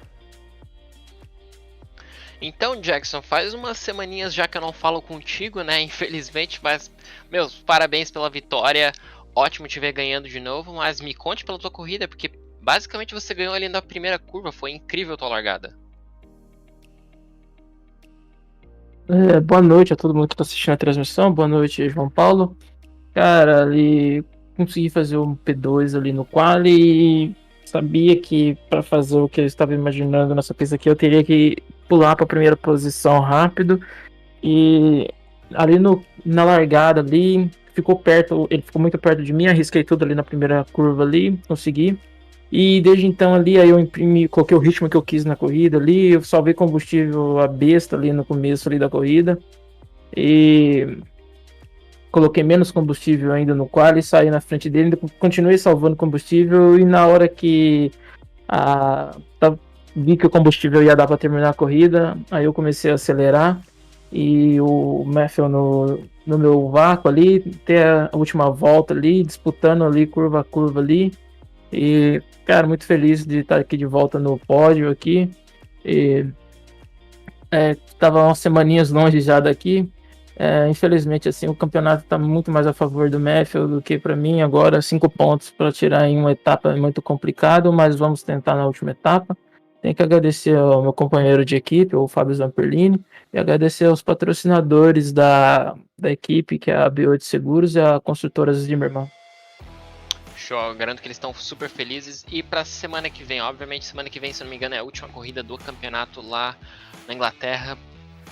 Acho que pode, obviamente, o campeonato pode ir muito, sim, pra um e pra outro, mas acho que agora são 4 de 3 pontos, se eu não me engano. Mas como é que tu tá? Tá confiante pra semana que vem? Sim, vamos tentar fazer nosso melhor de novo mais uma vez e vamos ver o que dá no final da corrida. Bom, isso aí, eu vou estar torcendo pra você e espero falar contigo semana que vem, Jackson. Eu também, obrigado. Certinho, valeu, boa noite. Valeu, boa noite. Alright, so Andrew, quite an interesting take on his part. Obviously, he said, I'm not exactly, he didn't really say it, but I'm pretty sure he wasn't really happy with P2. But he said on the start, he risked it all essentially to get into turn 1 to get the lead on the race because he knew that it was his only chance to essentially win the race. And after that, he said he essentially controlled the pace. You know, he was actually saving fuel on the first part of the race, which is something that I was really surprised because, at least on my end, it looked like he was absolutely going for it, you know, just burning fuel, trying to defend from Matthew Dench, but he was just controlling the pace and essentially just, you know, saving a bit of fuel and all that sort of stuff. And then he actually underfueled the car once again on the pit stall just to try and get ahead of Matthew Dench. And then when he saw that it was enough fuel to the end, within a few laps to go, he essentially gunned it. And obviously he knows that 5 points, even though it looks small on this championship format, it's quite a big task to take it away to essentially get the championship. But he's confident for next week. He's going to bring his best, and well, he hopes to take the crown with him next week. It's especially difficult to get those 5 points when you're battling somebody like Matthew Dench that has just been so good every single race so far. Matthew, it's another podium. Not this hop step like you might have wanted, of course, and you were in lockstep formation the entire race. Tell us about, obviously, turn 1. You lost the lead after putting it on pole, and then you had to follow in the wake of Jackson lap after lap. What was that like? They really didn't expect him to take a big dive into turn 1 on that opening lap there, but you know, I'll let him by and save fuel because the McLaren it's a monster on fuel, so it's got a really big fuel tank, needed huge amounts of fuel. I was saving fuel like crazy and still had a slower pit stop. Yeah, I noticed it's about a half-second difference, maybe a little bit more for you in the pit lane. What then, as a driver, do you have to change when you're trying to battle back from that kind of adversity? The car is great on the racetrack, but in the pit lane, a bit of a hog. Yeah, I mean, I had to underfuel the car as well, so I was fuel saving for majority of the end as well. There's a fair bit of door banging and not much room being left on the outside with Jackson, so it's pretty difficult to get by. Yeah, it seemed like all the way up to the pit stop. We could count on you guys trying to go side by side into turn 3. Let's talk about the championship then. One race to go. Donington Park in the UK. It's a rather challenging course, especially for 20 some odd or 30 some odd GT3s to get around. Especially if we have weather conditions like this next week. How do you see things going for the championship battle with you and Jackson? I mean, it should be pretty good. I know the track's pretty fun. Definitely won't be bringing the McLaren out this time. So actually, that's a great topic. We've seen Jackson stay with the BMW most of the season. Fabio switching over to the Lamborghini tonight. And you, of course, moving over to the Macca. Where do you think you'll go next week at Donington? I don't know. I'll have to go through test the cars. Yeah, it could be back to the AMG or to the Lamborghini again. We'll have to wait and see.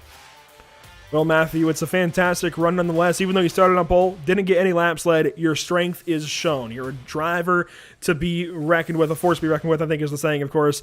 Buddy, congratulations on another podium. Who do you have to thank? Who do you want to shout out? We'll just shout out the VRS boys again. They run a pretty good direct driver unit over there, so thanks, guys.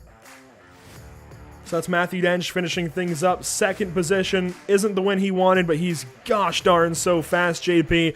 He is good, and I don't know how you can argue with him being a potential favorite next week, but between the two, it's Matthew Dench or Jackson Resende. We know that. It's going to be so tough to pick a favorite. We'll see how it all goes down in a week's time. We'll hand things over then to JP Costa with, it looks like, our amateur winner, Spencer Hewins. Yeah, it's going to be absolutely fantastic next week, but obviously right now it's time for our amateur winners. Spencer, talk us through your race. At the end I said it was really lonely. We're occupied a bit by the lead battle. Talk us through your race. It was quite eventful off the start. It got, like you said, it was lonely near the end. It got kind of annoying to a point. I found myself in a really good spot, and then I think whoever was in P5 in front of me got damaged early on, and then I was just stuck behind him, and he was not really leaving much room whatsoever, and then that ended up having his teammate behind me catch me, and then took damage and forgot to use the fast repair. And I just said screw it and pitted and just tried to find some spaces all. Well, obviously you mentioned that you kind of got stuck behind them. This track, obviously we see this track in F1 and MotoGP, it's kind of easy to overtake. Now, what makes it kind of difficult to overtake in a GT car? Is it the lack of downforce through the high-speed corners? What is it that makes it somehow more difficult to overtake, even though it looks quite easy? In corner entry, it's not too bad. It's more just keeping up the speed through the corner itself. Like you said, just with like the lack of downforce in areas where the F1 car would be just unbelievable. That's where the GT just starts to fall off a bit. And obviously that will make it more difficult. Now, talk us through the fog. I mean, it was something that we touched early on, and something that, I mean, it was quite excessive, we thought, but how difficult was it to drive? Did it affect you in any way, shape, or form, or was it just something you could knock it off because you just had your bearings completely tuned out? The fog wasn't an issue at all. It was the track itself was probably like a second to a second and a half slower than practice times, because in practice we were doing I was doing 29.2s. I know Dench was doing I think 29 flat to like 28.8s and things like that, so it was really slow. It felt like entirely different. Well, that's an interesting take, something I guess not me and Andrew kind of thought about it, so it's kind of interesting to see that the track kind of not evolved over time, it kind of got worse, so that's a really interesting take. But obviously, turning our eyes into next week, how confident are you for Donington Park? I like Donington. I haven't driven it a lot in iRacing, but it should probably be fine. If I just have to figure out turn one, that's the only problem for me on that track, and then I'll be fine. Well, if you only have one turn to figure out till next week, I'm pretty sure you're going to be golden, and we're going to be talking to you again. But before I let you go, who do you have to thank for your result? Again, thanks to Daniel Morad. I didn't do another session with him, but just the everything that he taught me in that first one from Suzuka on has just really helped, just with just race by race. It's just unbelievable just how much he taught me, and just learning how to use like telemetry and all that. It's night and day. Well, it's definitely showing based on your previous results, and well, I'm really happy it helped you, and it could possibly help out some other drivers, hopefully to bring you competition next week. Hopefully. Well, it was a pleasure talking to you, Spencer. I wish you all the best and good luck for next week. Thank you. Well, Andrew, that was our race winner for the amateur class, and well, he looks pretty confident for next week. I'm pretty sure, well, hopefully it's not a lonely race for him, but I'm pretty sure it's going to be exciting. And there's reason for his confidence as well. 4 straight wins, and his competitors for points, nowhere to be seen. Blake Scott rounds out in 16th, and Joshua Benjamin way down the order in darn near dead last, 26th overall. Let's take a look at our race results this evening from the Red Bull Ring. Finishing first, of course, it is Jackson Resende on top, evening up with Matthew Dench now 3 wins apiece. Headed to the final round at the tiebreaker for those two. Fabio Zamperlini finishes third, completing our pro podium just ahead, and I mean just ahead of Scott Kimbrough. The fight that Kimbrough was able to bring right back to Fabio is rather impressive. Finishing 5th this evening, it's Jose Antonio Ramos Lopez, his first start on the season. How about it for the driver of the 214 out of the country of Mexico? Finishing up 6th overall, it's our amateur winner that you just spoke with, JP. It's Spencer Hewins in the 197, followed up closely by Jose Antonio Ramos, then Scott Reister in 8th, John Sedlak in 9th, and Bruno Alcaraz gets an amateur podium. Fantastic result for some of these guys. Tyler Campbell is going to be finished off in 11th place, right ahead of Armando Bejarran. William Valdez in 13th place. Mark Scott in 14th place. William Coffey in 15th. Blake Scott looks like he's going to be the last driver not to go a lap down, as Rob Rodriguez and Philip Ranieri do go a lap down on the final few laps. Sean Patterson is going to be finished off in 19th, and Giuseppe Rivas in 20th place. Finishing 21st this evening in our field of 27, it's Mike Braun, then Carl Graz in the 22nd spot. Clarence Rosa finishes 23rd. Josue Murado Manriquez, Billy Bowerman, Joshua Benjamin. A couple of big heartbreaks, but I think no heartbreak bigger than Bryce Rodriguez finishing 27th. I don't recall. There was a lot that happened. Did we even see what happened to Bryce? I'm not pretty sure if we did, because once we left him for the lead battle, he was running 8th place, wasn't he? He pitted early. Yeah, he pitted early. He was just behind Scott Kimbrough. So it looks like some unfortunate incident happened just after the pit cycle. Wow, that's really painful to see for Bryce Rodriguez out of New York. Brand new to the series, first start was really impressive, and that explains why we didn't see any more of him up front. He gets taken out in some kind of incident. Don't know what. We'll have to maybe see if we can go back and get pictures of it and put it on social media, because that is a heartbreak for sure. It's not often you see a top 5 competitor get completely wiped out and we just don't even know about it, but there was that much going on and it was that much on the back burner when it happened. Hate to see that for Bryce Rodriguez. We talked about our partners here at the NARL, the North American Racing League. Of course, Race Lab, Tam Livery, and JS Consulting. Fantastic people putting in fantastic effort to make the series happen. Let's also mention our partners here at Pitstop TV, Tucson Sound Art, your picture, your music. Make sure to use promo code PitstopTV at for 10% check. I almost did it again. For 10% off of your order at checkout today. There we go. Yesterday I said that you could get 10% off checkout, which I guess is true, but it just sounds weird. Let's also mention, of course, Race Pace Setups, the official road setup provider of Pitstop TV and Whiplash Racing, and it's really cool to have had Tyler Campbell in the field this evening. See if we can get a look at that 233 car potentially. Can we get a look at it? I'm not. So there we go. There we go, 233 car on track. Really cool to have had Tyler in the field this evening in a fixed setup series. It's interesting to see a setup builder in the field, but gotta say, with all of the road races coming up in general for iRacing in the coming months, be it Petit Le Mans is on the way, of course, the Bathurst 1000 is coming up, and there are several, of course, the Creventic races and other races in general coming up. You definitely want to go to Race Pace Setups for help with how to get fast, well, how to pick up race pace, of course. Also want to shout out our partner at Permanent Makeup and Cryo in Maine, where you deserve the best care that money can buy. And JP, that even includes you, buddy. Everybody deserves the best care that money can buy. Head up to the great state of Maine if you're looking for some permanent makeup and cryo procedures. Ashley Bollier, Evan Bollier, and their great team of trained professionals will take care of you with the utmost professionalism. They are fantastic. Offices in Naples, Auburn, Lewiston, Harrison, Saco, Maine. There are plenty of places where they can take care of you at Permanent Makeup and Cryo in Maine. Also want to mention, of course, Whiplash Media, the official graphic and camera provider of Pitstop TV. Go to pitstoptv.com/whiplash or go to Whiplash Media on Facebook and inquire about the iBroadcast cameras today. Finally, last but not least, had to catch my breath there, BAM Racing Videos by a race fan for the racing community.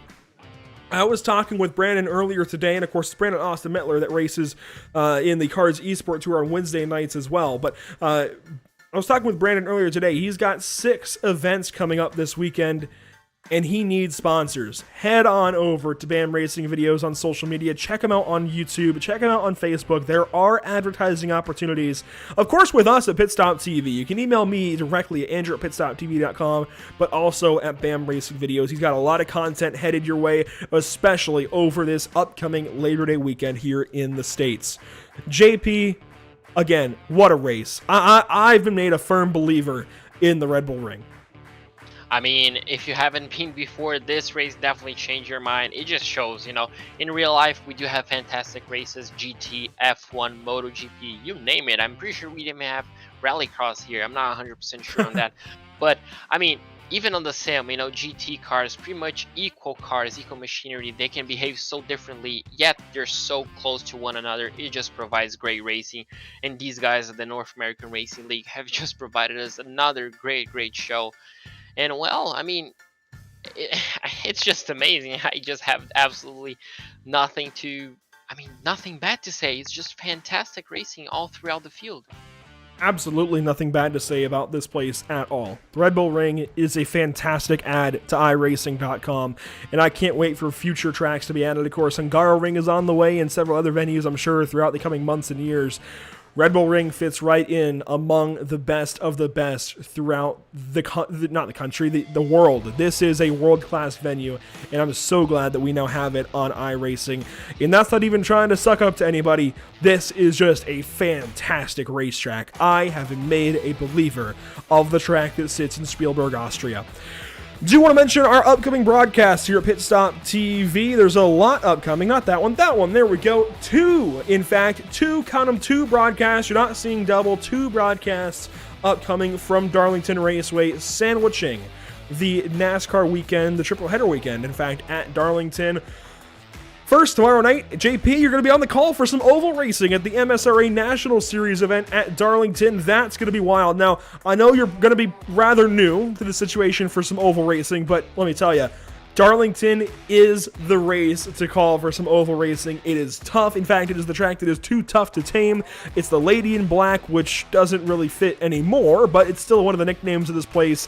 It is bad fast, it is difficult to get around.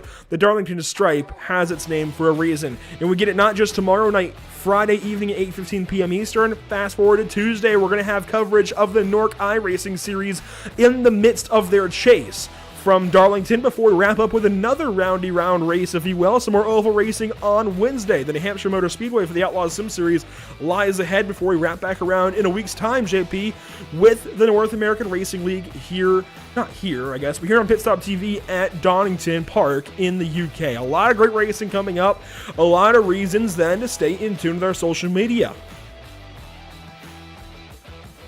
Yeah, you definitely do have to come back to watch us, because we are live on Facebook, Twitter, Instagram, and YouTube at facebook.com/pitstoptv, twitter.com/pitstoptv_, on Instagram as well, on instagram.com/pit_stop_tv, and obviously on YouTube at youtube.com/c/pitstoptv1. Definitely tune us in and check out, follow us where you aren't following us, and we'll definitely have you back on the team. Yeah, there's a lot to watch for, and we've got a lot going on social media. Of course, all of our broadcasts go to 4 different platforms: Facebook, Twitter, and YouTube, all listed there, and Twitch, which has the same username and link as Instagram.com. Just swap out Instagram.com for Twitch.tv, and you'll find us over on Twitch. So a lot of racing throughout the week, a lot of places to watch Pit Stop TV and check out what we're doing throughout the week. Just a lot of reasons to stay in tune with us here at Pit Stop TV.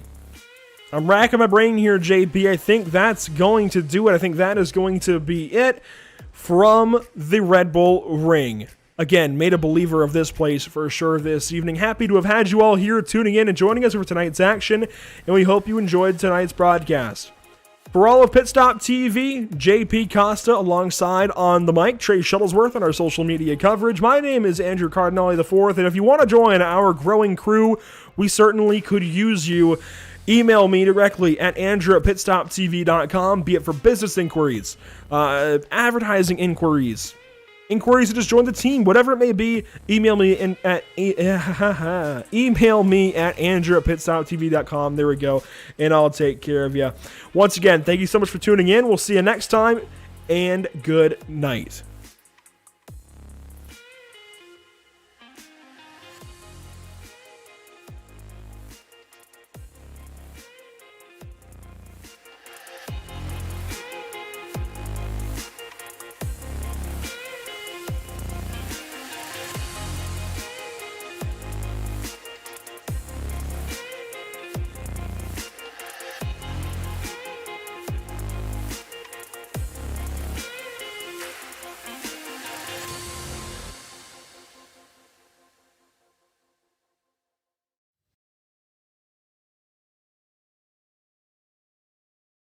After months of quarantine, we're all interested in how we can become our best self. The team at Permanent Makeup and Cryo is here to help you get the flawless makeup look every day without the extra effort. When it comes to your appearance, you deserve the best care that money can buy.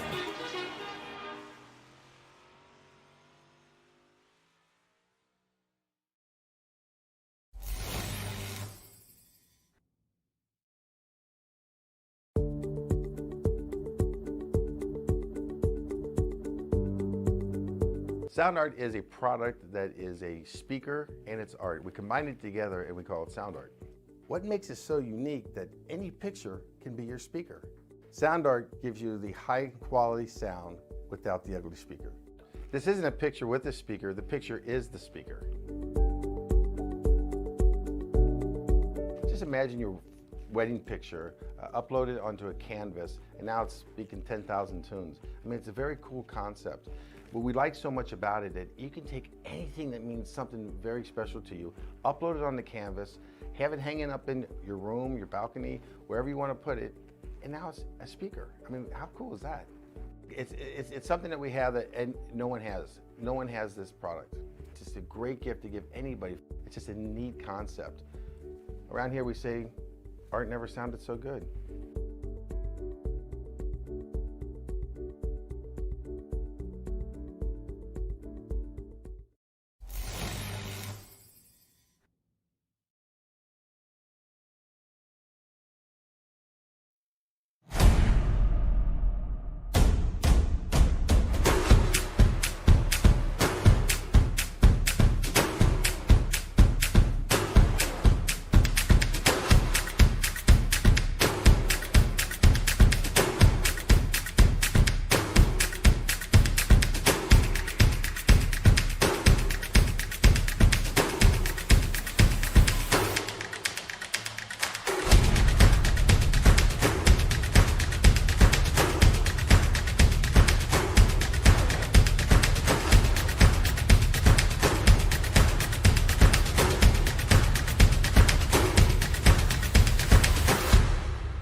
After months of quarantine, we're all interested in how we can become our best self. The team at Permanent Makeup and Cryo is here to help you get the flawless makeup look every day without the extra effort or time.